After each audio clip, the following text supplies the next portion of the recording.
Sharon, from everyone that I have spoken to about Gift of Freedom, I hear that this is your absolute passion project. Can you start us off by talking a little bit about Gift of Freedom and how the program got started? I've been thinking about this for several years, and a couple of years ago, I decided to go ahead and go through with it. I didn't know how to begin. I didn't know who to contact. I just knew it was something I wanted to do. Yeah. And so Nicole and I were having breakfast one morning, and I mentioned it to her that I was thinking about doing this, and she goes, "Well, I'll help you." And so that's how it started. We just started talking, and she had contacts that she knew. I had a few contacts that I knew, and so I talked to an attorney to get our certification, and so we just went through the process. It took about a year Okay. before we could actually get started, and then about a year ago, we actually uh, were able to get our website completed and put it out there. And it was very successful from the beginning. Now, there are a number of organizations focused on trafficking, especially as it intersects with supply chains. How Mhm. is Gift of Freedom different from some of those other programs? So, Gift of Freedom is more into counseling. We're not into saving the kids, we're not into educating people, we're into getting the counseling.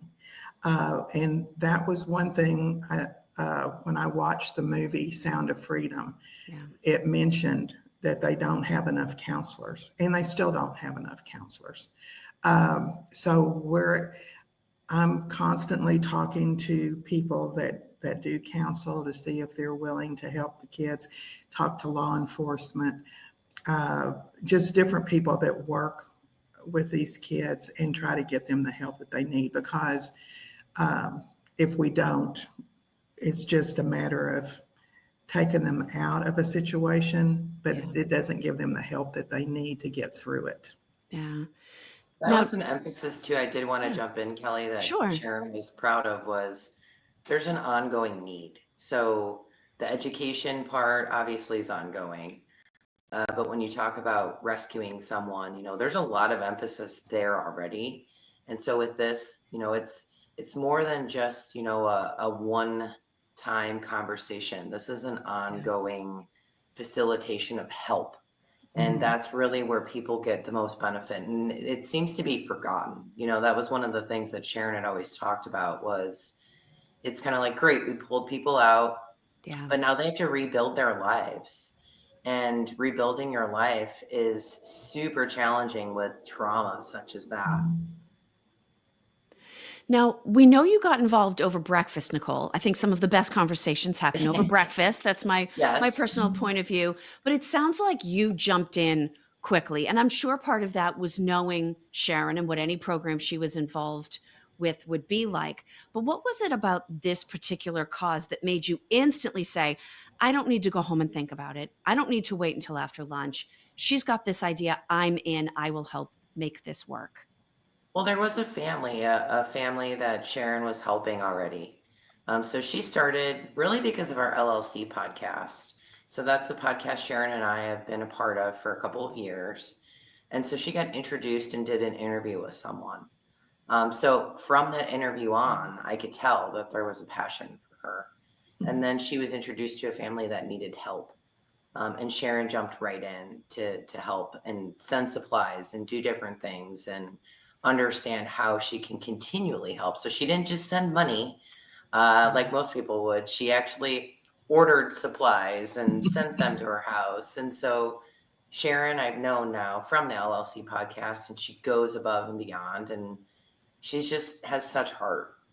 And so for me, hearing the stories and getting the understanding, of course, is one of those things that I support the big picture of it. I also just really support Sharon because she's just an advocate for things like this. And so I was like, okay, this makes total sense. And when she educated me on where the funding goes, like I had previously said, there's not enough awareness Mm. and continual development for these people to really step back and get that true freedom in their lives. So it made total sense. It was, probably an hour lunch or breakfast that we had, and then it made total sense when I left. I was her biggest cheerleader immediately. Yeah. But it's also a group effort. So, Nicole, I'll start with you, and then Sharon, I'll give you an opportunity to add on. The two of you are here today telling the story. Sharon, we know the Gift of Freedom is your baby, but are there other people involved in this effort making it successful that we also want to acknowledge right at the beginning of this conversation? Yeah, so Christy Knitchell, she was again part of the LLC podcast. We've all become great friends. Presented this to her, and so she immediately jumped on as well. So I'll let Sharon share because she's done so much work with sponsorship, and I'll let her share. But the one thing I do want to say in this podcast is we would love to have more people. Yep. We do have some great people on the marketing side. So we have a company called Incenter that did everything pro bono. The PR efforts is through Linda Regano. She's done everything pro bono. So and there's also a lady that works with Linda named Jana that's done everything. So we've gotten some great help, and now it's time to start taking those next steps, further building out committees and having a helping hand further with the community. Yeah. And I've worked with Linda Regano a long time. She is wonderful. She is how I connected with the two of you. And so we will definitely hang with us through the conversation. We will make sure that people know how they can get involved if they feel moved to join this effort before we're done today. Okay. Sharon, is there anybody else or organizationally, individually that you wanted to call out? Transportation Intermediaries Association, TIA, they're sponsoring us. And they had a meeting in San Antonio last week, and they announced that they were sponsoring us, which is awesome. We've had a lot of people give money that are in transportation in the supply chain industry. And so we've got some people working in the background. They haven't really completed what they're doing yet, but they're going to. Yeah. But there's just, I know I'm going to forget somebody, but yeah, there's a lot of people. There's an ex-trafficked woman that is helping us, and she's listening to her tell her story really lets us know what we're doing is the right thing. And she was trafficked as a young girl, and and she's 50 now, and she still has her moments. Yeah. Where she'll freeze up and she can't talk about it. But this just proves to me what we're doing is the right thing, because if she had have gotten counseling earlier, she might be 100% now instead of 95%. So it's just the more people we talk to, the more people want to get involved. Yeah. And this is the hard part of the conversation, but I think it's important for us to make it very clear to people. We can talk about the problem of trafficking at a high level, but I think it's important for people to understand what we're really talking about. When we say that someone has been trafficked, Sharon, what exactly, not that everyone's situation is the same, but what exactly does that mean happen to them? Well, I think this is one of the reasons it's so hard for us to get the counseling to the right people, the right kids, because trafficking can start in the home, and it's hard to catch that. Yeah. The familiar trafficking is the parents will videotape the kids, they will bring men into the house, family members. Then you have the traffic kids that have been taken, then they've been put into a situation where they're doing sex trafficking, and these are little kids. These are babies even, and then you have older kids that don't even know they're being trafficked. They get online and they start talking to somebody and think they're talking to a boyfriend or a girlfriend, and it's not who they're talking to. And then before they know it, they meet these people, and then they're in it. They can't get out of it. Yeah. So it's sex trafficking. It can also be labor. I mean, Sure. it can be that as well. Um, so you just, our awareness is you've got to be careful who you're talking to online, because that's just such a critical point of where trafficking can begin. But then we've got to find these parents that are doing this, or family members that are doing this to the kids. And there's a wide range of kids that are being trafficked, and we don't even have an idea about it. Now, part of why we're having this conversation today is because there is such an overlap between the challenge of trafficking and then, of course, the way our supply chains are managed. Mhm. If we can think geographically for a minute, and this is specific to the United States, are there parts of the US that are associated with higher levels of child trafficking than others? Mhm. Yeah, California is the number one state. Texas is the second state, and that's where Nicole and I are from. And there's in Texas and California both are big states, Yeah. but in Texas it's like a triangle. It's Houston, San Antonio, and Dallas, and then the Valley. And of course, we had a lot of kids come across the border in Texas and in California. And we still don't know where a lot of those kids are. They came across, they got moved. So, and the number three state, I was really surprised, was Mississippi. Oh, And I interesting. don't know why. I don't know why Mississippi, unless they moved them to that state. But it's pretty well known that it's all over the United States. I know most people think that trafficking is done in other countries, but the United States is the number one location for trafficking. Yeah, it actually wasn't that long ago. There was a case in Boston where I'm based. I think people were shocked because, exactly to your point, Sharon, we think, yes, that's a horrible thing that happens someplace else. When Mm-hmm. in fact, more often than most of us want to deal with, it's happening right in our own backyard. It Yeah. is. Um, It's the concept, like I think even learning, because we had the Dallas news media come and had quite extensive conversations. I mean, and it's happening in every community. Like Sharon had said, it's parents. I mean, it just keeps going. And that's the hard part, is it's so layered down, and you just think that's not possible here. That's somewhere else, Yeah. but right. it's in every neighborhood that it's Yeah. happening. Mhm. Yeah, and I watch the news a lot. There was a neighborhood about 2 miles from where I live where they did a bust, and there were like 20 girls living in a house. And you think, well, didn't the neighbors notice Right. anything? But they keep it so well hidden that Mm. our people just don't pay attention anymore. Sharon, are So there any statistics that you sort of carry in your mind and heart, or that you refer to in conversations with people, just to give a sense of the scale of this problem? there, it's a huge dollar amount. There's a lot of money spent on trafficking, and it's in the billions of dollars. In Dallas, it's $90 million a year. The last time I saw a Yeah. statistic, the statistics haven't come out recently. The last statistics that we've seen were 2017. Oh, interesting. And so the University of Texas in Austin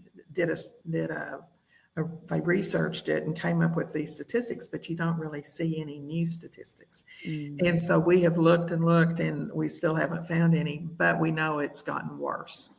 And when you watch the news, and I'm in Dallas, I know there's over 400 kids on the street in Dallas a night. Yeah. Um, so the statistics are, I don't know how to explain it, but they're just not there. I mean, back in 2017, it was bad. Yeah. Uh, but the money keeps getting bigger, and so that's why it's so hard to stop, because so many people are making money off of it. And And I we're at think almost it's a so decade on hidden. that data.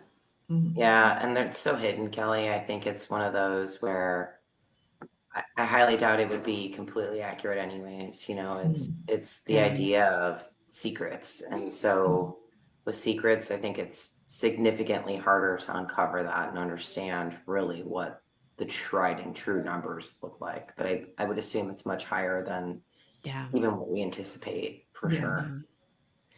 Now, Nicole, I say this with zero objectivity, but I think supply chain professionals are some of the best, most caring human beings on the face of the earth. Obviously, you're very involved. Other people from your supply chain and logistics network are involved with this as well. What do you think it is about supply chain professionals in particular that doesn't just make them want to get involved with something like this, but clearly to me, there's a sense of ownership. And whether you're looking at training or oversight or now counseling and aftercare, clearly there's a real desire to be a part of the solution, knowing this is going on. Based on the conversations that you've had, what do you think it is about the characteristics of those professionals that makes them, like you, so quick to jump in and want to help?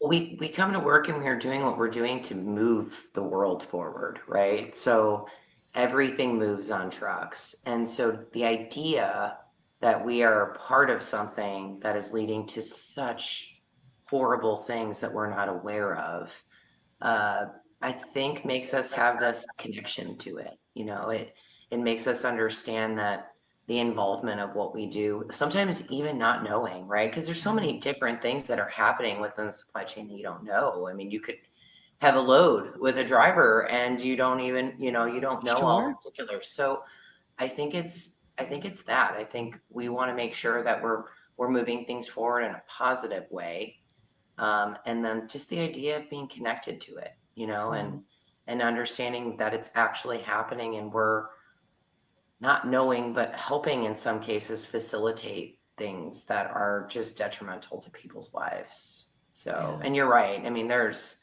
wonderful people in supply chain that are jumping on and looking at different ways to help solve this problem.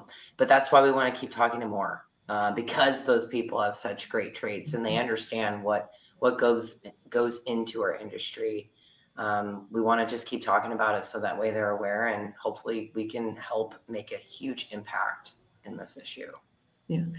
And when you talk about the supply chain industry, you've got people with the trains that are looking in containers when when they're moving them, and trucks, and they could be in any type of equipment, you know, uh, and we're always surprised when we find a child. Um, but I think it's more common than not. And so there's organizations in the industry that they all kind of have it's like a big spider web where we're all yeah, connected, but yet we're separate. And so we work together and the best that we can. And but we're also working individually, which I think the more we work together, the better we're going to be. yeah. Now, Sharon, I'll start asking you this question, but Nicole, I want to get your thoughts on it as well. You had sort of mentioned the movie Sound of Freedom when that came out, and it caused a huge stir in Mhm. 2023. I certainly remember the movie debuting. Nobody expected it to be quite the success that it was. Right.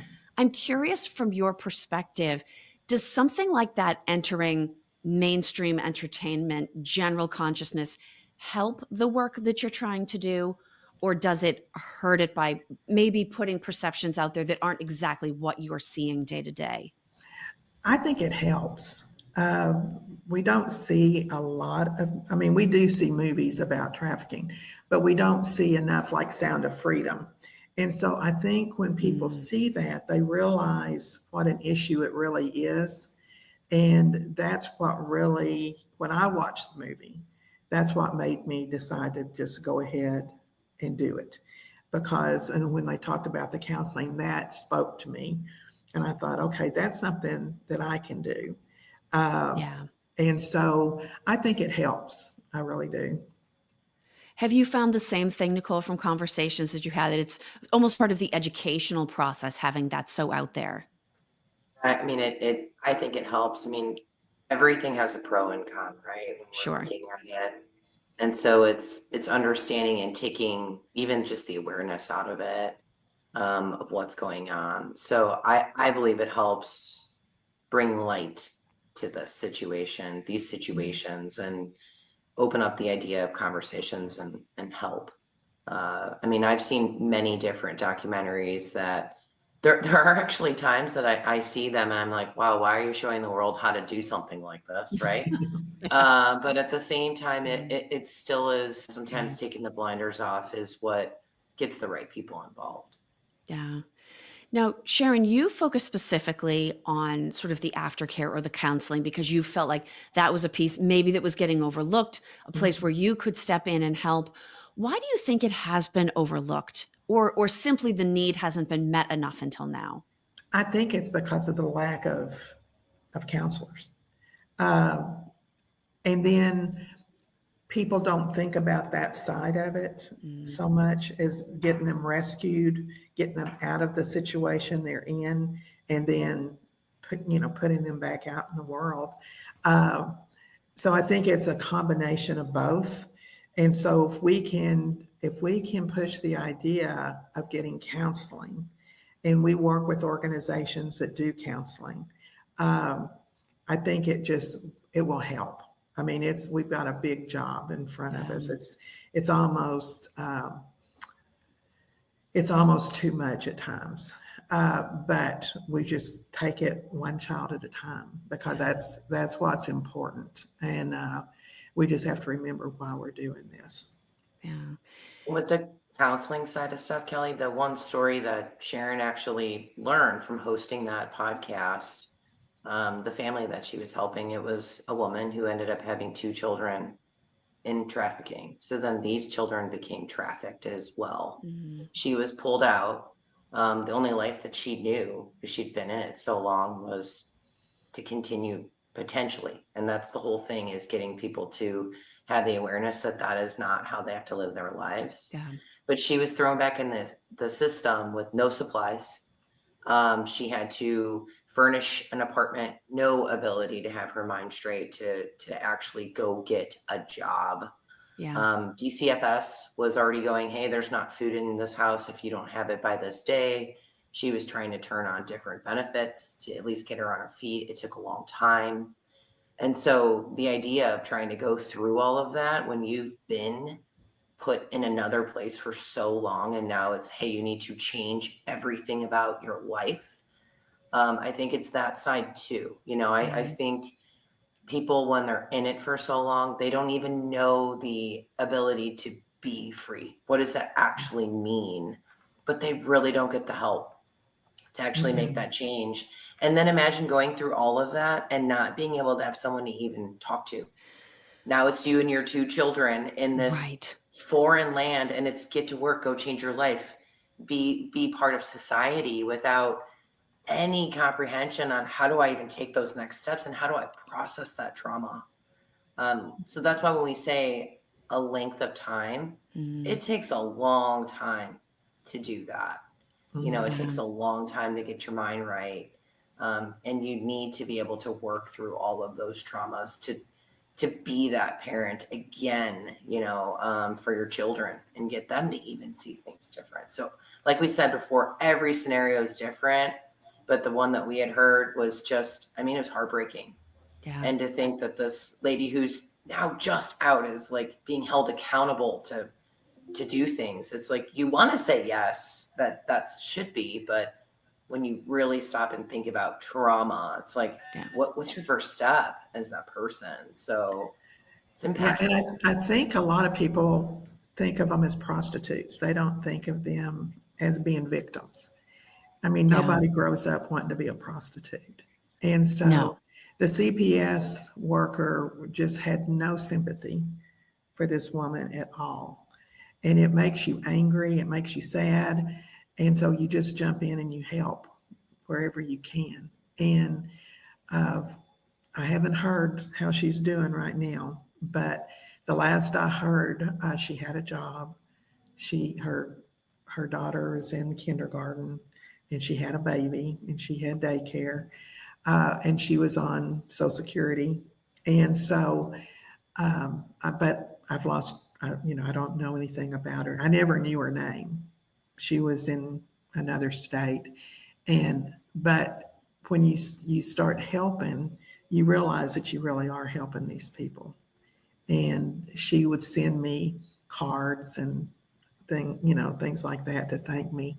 So, and there's been a few others that I've been able to help, but we need, we need to get them the counseling that they need. And she's in counseling now. So I know that that's a good thing. Excellent. And that's where, small victories that those of us that are blessed with stable lives might not think of, go get a job, get a child into the school system, arrange daycare, have appropriate clothing and food in the house. Those are massive victories if you are someone that has, with help, gotten out of this situation. Sharon, if we have won people over to the scope of this problem, if we have touched people's hearts with the need and the opportunity to help, as you had said, one child, one adult at a time, how can people get involved with Gift of Freedom in sort of all of the different ways that you need support? Well, our website is giftoffreedom.org. And you can, on our website is our phone number. You can call me. And so that's the easiest way to get in touch with us is on our website. And they can give money. Yeah, they can give money through the website. We put things out on LinkedIn and Facebook and things like that. So you'll be able to see us out there. So.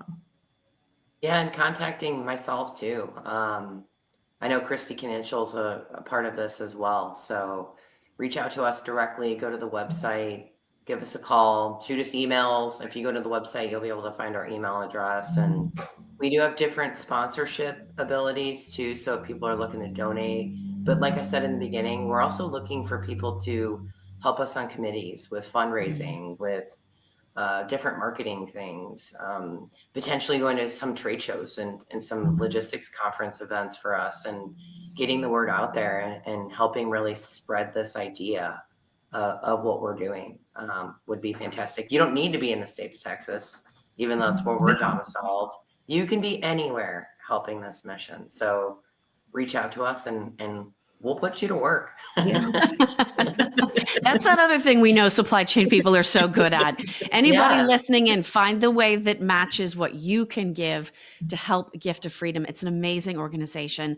Sharon and Nicole, thank you so much for being willing to do the work, but also joining me today to have this conversation so that we can connect other people with the idea of the work that needs to be done and that is going on, and giving them an opportunity to help. Thank you both so much. Thank you for Thanks having for us. highlighting